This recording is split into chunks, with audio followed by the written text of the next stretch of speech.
Dear students, welcome to this channel. Students, आप सभी लोगों का इंतजार हुआ समाप्त और ऐतिहासिक घटनाक्रम के जो आप प्रश्न मांग रहे थे, मैं उनका वीडियो लेकर आया हूँ। बहुत ही इम्पॉर्टेंट है यह ऐतिहासिक घटनाक्रम में जितने भी मोस्ट इम्पॉर्टेंट आपके सन और उनके जो संबंधित घटना है, यह पीडीएफ आप उनको ज़रूर देख लें। तो आइए देखते हैं इतिहास के ये महत्वपूर्ण ऐतिहासिक घटनाक्रम को, जो कि आपके एग्जाम की दृष्टि से बहुत ही महत्वपूर्ण है। और आपके 10 नंबर के प्रश्न, एक एक नंबर के प्रश्न जो होते हैं, इससे ज़रूर पूछे जाते हैं। तो आइए देखते हैं सनों को और उनके साथ साथ संबंधित घटना। मैंने यहाँ पर 2 चार्ट बनाया हुआ है। तो आइए देखते हैं। पहली घटना हम लोग ले रहे हैं मोस्ट इंपॉर्टेंट में, वर्ष 1915 महात्मा गांधी दक्षिण अफ्रीका से भारत वापस लौटे। प्रवासी दिवस के रूप में हमें याद करते हैं। और 9 जनवरी को देख, आप जानते भी कि 9 जनवरी से लगभग 1 वीकली क्या किया जाता है, प्रवासी दिवस के रूप में मनाया जाता है। तो ये जो सबसे बड़े प्रवासी महात्मा गांधी जी थे, तो वो बहुत लंबे समय के बाद दक्षिण अफ्रीका से कहाँ वापस आए थे, भारत में। तो ये सन 1915 की घटना है। उसके बाद जब ये यहाँ पर आया तो सन 1917 में जो है चंपारण आंदोलन, बहुत ही महत्वपूर्ण आंदोलन है। वर्ष 1918 में खेड़ा सत्याग्रह और वर्ष 1919 में रॉलेट सत्याग्रह। तो रॉलेट जो कानून आया था उसके विरुद्ध ये शुरू किया गया था सत्याग्रह। तो ये था, रॉलेट एक्ट कब आया था, वर्ष 1919 में। तो रॉलेट सत्याग्रह शुरू किया गया था। और साथ ही साथ मोस्ट इम्पॉर्टेंट में आपका एक जो हत्याकांड है, जिसे हम लोग जलियांवाला बाग हत्याकांड कहते हैं, जो कि अमृतसर में यह घटना घटी हुई थी। तो ये 13 अप्रैल वर्ष 1919 को यह घटना घटी थी। ये आपके लिए बहुत ही इंपॉर्टेंट हो जाएगा, क्योंकि महात्मा गांधी से रिलेटेड ये जो प्रश्न है बहुत ही महत्वपूर्ण है। वर्ष 1920 में आते हैं हम लोग तो असहयोग आंदोलन, और जिसे हम लोग खिलाफत आंदोलन मतलब इसमें शामिल कर लिया गया था। तो वो 1920 में खिलाफत आंदोलन भी आपका आता है। और साथ ही साथ चौरी चौरा कांड की वजह से असहयोग आंदोलन को रोक दिया गया था। तो 5 फरवरी 1922 को जो चौरी चौरा कांड हुआ था, तो उसके वजह से असहयोग आंदोलन को क्या कर दिया गया था, स्थगित कर दिया गया था। तो और ये जो था चौरी चौरा, ये जो प्लेस है गोरखपुर है। और गोरखपुर कहाँ है, यूपी राज्य में है। वर्ष 1861 में अगर बात करें हम लोग तो अमेरिका में गृह युद्ध की बात होती है। तो सन 1861 में क्या हुआ था, अमेरिका में गृह युद्ध। डियर स्टूडेंट्स, यदि वीडियो आपको पसंद आता है तो इसे लाइक और शेयर जरूर करें। और वीडियो पर यदि आप नए हैं तो सब्सक्राइब चैनल को जरूर कर लें। आइए आगे बढ़ते हैं अपनी प्रश्नों की श्रृंखला को लेकर हम लोग। तो ऐतिहासिक घटनाक्रम हम लोग आगे बढ़ते हैं, जो इतिहास के मोस्ट इंपॉर्टेंट ऐतिहासिक घटनाक्रम है।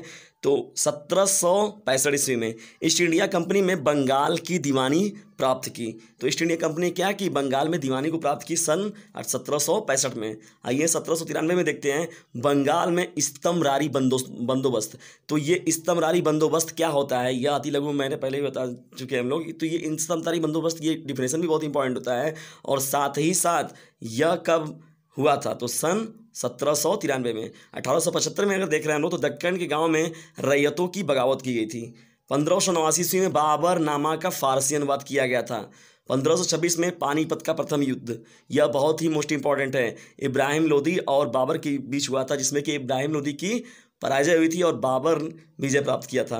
तो 1526 में यहाँ पर पानीपत का प्रथम युद्ध किया गया। तो ये बहुत ही इंपॉर्टेंट है आपका। और 1527 खानवा का युद्ध, 1528 चंदेरी का युद्ध, 1529 घाघरा का युद्ध। तो ये चारों जो युद्ध हैं, ये सभी के सभी बाबर के युद्ध हैं और बाबर सभी में विजय प्राप्त किया था। डियर स्टूडेंट्स, यदि आपको और भी महत्वपूर्ण विषयों के पीडीएफ चाहिए तो आप डिस्क्रिप्शन बॉक्स में जाकर उनके वीडियोस देख सकते हैं। सभी जो वीडियो है एकदम ए ग्रेड के हैं और मोस्ट इंपॉर्टेंट प्रश्न उसमें शामिल किए गए हैं। तो आइए प्रश्नों की श्रृंखला को हम लोग आगे लेकर बढ़ते हैं। 1530 में क्या हुआ, बाबर की मृत्यु हुई। तो चारों युद्ध जब लड़ने के बाद 1530 ईस्वी में बाबर की मृत्यु हो चुकी थी। और 1539 में देखा जाए तो चौसा का युद्ध, और 1540 में बिलग्राम या कन्नौज का युद्ध हुआ। और यह युद्ध जो था हुमायूं ने लड़ा था। 1556 में अगर हम लोग पहुँचते हैं तो पानीपत का द्वितीय युद्ध, यह भी बहुत ही महत्वपूर्ण है कि द्वितीय युद्ध कब हुआ। 1576 में हल्दी घाटी का युद्ध। तो ये पानीपत का जो द्वितीय युद्ध लड़ा गया था, यह हेमचंद्र विक्रमादित्य और अकबर के बीच में लड़ा गया था, जिसमें हेमचंद्र विक्रमादित्य की पराजय हुई थी। 1576 में जो हल्दी घाटी का युद्ध लड़ा गया था, उसके साथ ही साथ हम लोग ये महत्वपूर्ण आपका हो जाएगा हल्दी घाटी का युद्ध भी। 1605 में देखा जाए तो अकबर की मृत्यु हो गई। 1605 में यह सन बहुत इंपॉर्टेंट है, क्योंकि अकबर जो है मुगल काल का बहुत ही महत्वपूर्ण राजा है, इसलिए 1605 ईस्वी में अकबर की मृत्यु को भी आपको याद रखना होगा। सन 1917 ईस्वी में सोवियत प्रणाली की स्थापना, जिसे हम लोग सोवियत संघ भी कहते हैं, तो कब किया गया था, सन 1917 ईस्वी में। आगे बढ़ते हैं प्रश्नों की श्रृंखला में। सन 1609 1609 ईस्वी में देखा जाए तो कैप्टन हाकिंस जो था जहांगीर के दरबार में भारत आया था सर्वप्रथम। तो इसने यहाँ पर अपनी कंपनी की इजाज़त के लिए या ईस्ट इंडिया कंपनी की इजाज़त के लिए ब्रिटेन से व्यापार करने के लिए, तो इसने सर्वप्रथम यहाँ पर कैप्टन हाकिंस जहांगीर के दरबार में भारत कब आया था, तो सन 1609 हो जाएगा। तो सन 1609 जो ईस्वी है कैप्टन हाकिंस भारत आया। डियर स्टूडेंट्स, चलते हैं कुछ समय के बाद, यानी लगभग 6 साल के बाद 1609 के बाद 1615 ईस्वी में सर टॉमस रो भी भारत आया। तो यह भी व्यापार के सिलसिले में, तो कौन सन 1615 में कौन आया था, सर टॉमस रो। 1627 में क्या हुआ, जहांगीर की मृत्यु हो गई। 1666 ईस्वी में क्या हुआ, शाहजहां की मृत्यु। 1675 ईस्वी में बात किया जाए तो 9वें गुरु तेग बहादुर की हत्या कर दी गई थी। कब, 1675 ईस्वी में। 1689 ईस्वी की बात किया जाए तो बीवी का मकबरा, तो बीवी का मकबरा जो बनवाया गया है औरंगाबाद महाराष्ट्र में, तो यह 1689 ईस्वी में बनवाया गया था। और किसके द्वारा, औरंगजेब के द्वारा। और औरंगजेब की जब मृत्यु हुई है कब हुई है, 1707 ईस्वी में। तो 1707 ईस्वी में क्या होगी, औरंगजेब की मृत्यु हो गई। आगे बढ़ते हैं हम लोग। तो ये कहा जाए दिसंबर 1949 ये सब सन है, यह भी बहुत ही इंपॉर्टेंट सन है। क्यों इंपॉर्टेंट है, क्योंकि संविधान पर हस्ताक्षर किया गया था। कब, दिसंबर 1949 को। अक्टूबर 1946 को क्या हुआ था, तो अक्टूबर 1946 को मुस्लिम लीग का अंतरिम सरकार में शामिल होने का फैसला किया गया था। तो यह भी आपका जो डेट है 1946, अक्टूबर 1946, यह बहुत ही महत्वपूर्ण दिनांक है। डियर स्टूडेंट्स, कमेंट्स बॉक्स में आप सभी लोगों की डिमांड्स जो भी प्रश्न के रहते हैं उन्हें देखकर बहुत अच्छा लगता है, और आप सभी लोगों का प्रेम और स्नेह इस चैनल से जुड़ा रहे, इसके लिए मैं पूरी कोशिश करूँगा को आपके लिए महत्वपूर्ण प्रश्नों की श्रृंखला आप तक पहुँचती रहे। और मैं कोशिश करूंगा कि वीडियो की संख्या आपके लिए बढ़ाई जाए, ताकि आपका जो एग्जामिनेशन है वह भी बहुत नज़दीक आ चुका है, इसलिए वीडियो की संख्या बढ़ाई जाएगी ताकि आप अपने एग्जामिनेशन की तैयारी को और बेहतर बना सकें। तो आइए बढ़ते हैं, सन को हम लोग आगे लेके चलते हैं। तो सन 1986 में चलते हैं हम लोग। तो 1986 में क्या किया गया था, हम्पी को, तो जो ये प्लेस है हम्पी, उसको यूनेस्को द्वारा विश्व पुरातत्व स्थल घोषित किया गया था। यह संबंधित घटना कब है, 1986 की है। वर्ष 1902 में क्या किया गया था, जॉन मार्शल के अधीन संरक्षण कार्य प्रारंभ किया गया। अप्रैल 1951 ईस्वी में क्या किया गया, तो प्रथम पंचवर्षीय योजना का प्रारंभ। तो ये बहुत ही महत्वपूर्ण है, यानी प्रथम पंचवर्षीय योजना कब लागू किया गया और द्वितीय पंचवर्षीय योजना का प्रारंभ किया गया। तो आप जान रहे हैं कि अप्रैल 1951 जो है प्रथम पंचवर्षीय योजना है, तो 5 वर्ष के बाद आप यानी 5 वर्ष के अल्टरनेट पर आप जोड़ सकते हैं, प्रथम पंचवर्षीय, द्वितीय पंचवर्षीय। आगे बढ़ते हैं।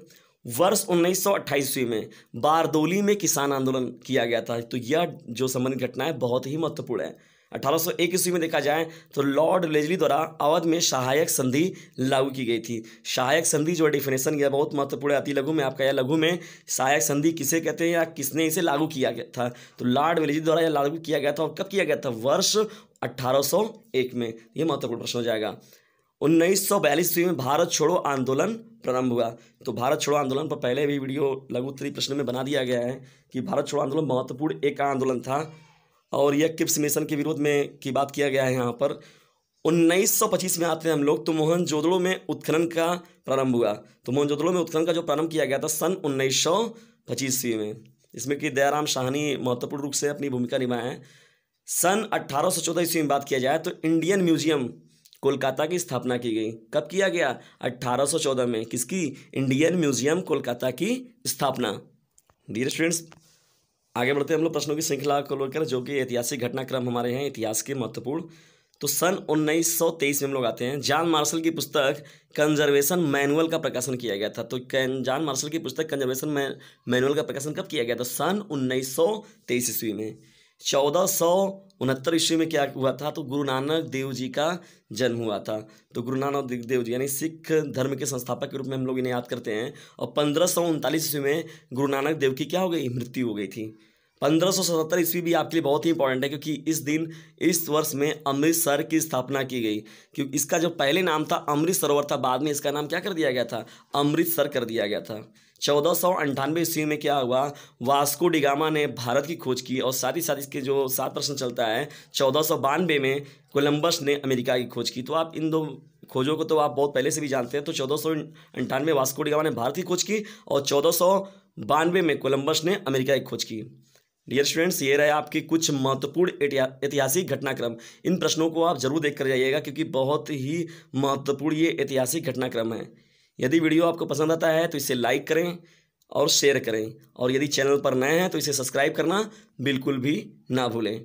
और मैं और भी इन्फॉर्मेशन आपको देना चाहता हूं कि जो भी विषय आपके हैं आप कमेंट्स बॉक्स में हमें बताते रहें, ताकि धीरे धीरे हम आपके प्रश्नों का सॉल्यूशन आप तक पहुंचाते रहें, और मैं वीडियोज़ की संख्या धीरे धीरे बढ़ाऊँगा ताकि आप सभी लोगों के विषय को कवर किया जा सके। Thanks for watching this video.